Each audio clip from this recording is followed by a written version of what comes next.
చాలామందికి ఆపద వస్తే దేవుడు గుర్తొస్తాడు. కానీ జగన్మోహన్ రెడ్డికి మాత్రం మోడీ, అమిత్ షాలు గుర్తొస్తారు. ఎందుకంటే ఆయన్ని కాపాడగలిగేది, ఆయన్ని ఆదుకోగలిగేది వాళ్ళిద్దరు మాత్రమే. ఇప్పుడు మోడీ, అమిత్ షా అపాయింట్మెంట్ కోసం జగన్మోహన్ రెడ్డి తీవ్రంగా ప్రయత్నం చేస్తున్నట్టుగా ఆంధ్రప్రదేశ్ రాజకీయాల్లో చర్చ జరుగుతుంది.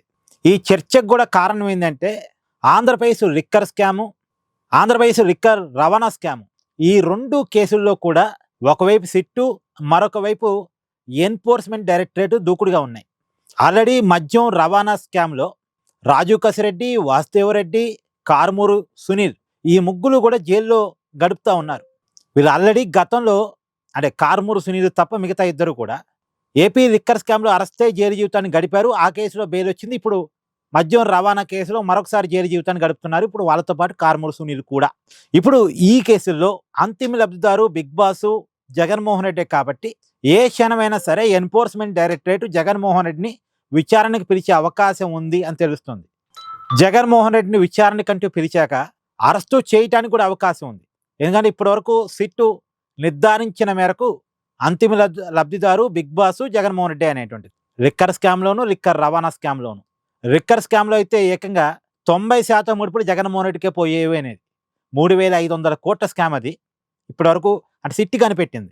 ఆ స్కామ్ అంత కాదు, దానికంటే ఎక్కువ నిజానికి.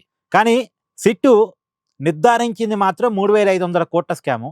ఈ 3,500 కోట్లలో కూడా 90% డబ్బులు జగన్మోహన్ రెడ్డికే వెళ్ళాయి అనేటువంటిది సిట్టు యొక్క అభియోగం. సో ఈ అభియోగం ప్రకారం అంటే మామూలుగా ఈడీ ఎలా విచారిస్తుంది అంటే, ఈడీ విచారణ ఎప్పుడు కూడా ప్రాథమిక విచారణ ఆధారంగా ఉంటుంది. అంటే ప్రాథమిక విచారణ ఆల్రెడీ సిట్టు చేస్తుంది. సిట్టు చేసే విచారణ ఆధారంగానే ఎన్ఫోర్స్మెంట్ డైరెక్టరేట్ విచారణ ఉంటుంది. కాబట్టి సిట్టు ఆల్రెడీ ఒక నిర్ధారణకు వచ్చింది కాబట్టి దాని ఆధారంగా ఎన్ఫోర్స్మెంట్ డైరెక్టరేట్ జగన్మోహన్ రెడ్డిని పిలిచి విచారించే క్రమంలో అరెస్ట్ చేసే అవకాశం ఉండొచ్చు. మనం గతంలో చూసాంగా ఢిల్లీ లిక్కర్ స్కామ్లో ఈడీ, సిబిఐ ఎంత దూకుడుగా వెళ్ళాయో. కాకపోతే ఏపీ లిక్కర్ కేసులో అంత దూకుడు లేదు ఇప్పటివరకు అయితే. కానీ దూకుడు పెంచితే అప్పుడు ముఖ్యమంత్రిగా ఉన్న కేజ్రీవాల్ని అరెస్ట్ చేశారు. డిప్యూటీ సీఎంగా ఉన్న మనీష్ సిసోడియాని అరెస్ట్ చేశారు. ఏది ఢిల్లీ లిక్కర్ స్కామ్లో. నిజానికి ఢిల్లీ లిక్కర్ స్కామ్తో పోలిస్తే ఇది దాదాపు ఒక 100 రెట్లు ఎక్కువ. ఈ స్కామ్ 100 రెట్లు ఎక్కువ. పైగా ప్రజల ప్రాణాలు తీస్తూ డబ్బులు సంపాదించుకున్న స్కామ్ ఇది. కాబట్టి ఈ స్కామ్లో కొంత యాక్షన్ సీరియస్గానే ఉంటుంది.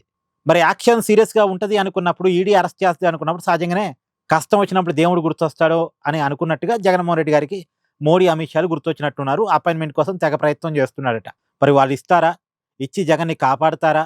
ఇప్పటికైతే చాలా కేసుల్లో జగన్కి ఎగ్జంప్షన్ లభిస్తుంది. చాలా కేసుల్లో. అది వివేకానంద రెడ్డి గారి సిబిఐ కేసులో కావచ్చు, తర్వాత జగన్మోహన్ రెడ్డి గారికి సంబంధించిన అక్రమాస్తుల కేసులో కావచ్చు, జగన్కి మినహాయింపు దక్కుతూనే ఉంది. అది గత హామీల ప్రకారం జగన్కి వచ్చిన వరం కావచ్చు గాక. కానీ ఇప్పుడు కొత్త వరం కూడా కావాలి. కొత్త కేసులో కూడా వరాలు కావాలి. ఆ వరాల కోసం దేవుణ్ణి ఏమనాలి, ప్రసన్నం చేసుకోవడం కోసం అపాయింట్మెంట్ అడుగుతున్నారా? ఒకవేళ అపాయింట్మెంట్ ఇస్తారా? ఇచ్చిన అభయాస్తం ఇస్తారా? జగన్ ఈ కేసులో కూడా కాపాడబడతాడా? చూడాలి. ఇక్కడ మీ అభిప్రాయాన్ని కామెంట్ చేయండి.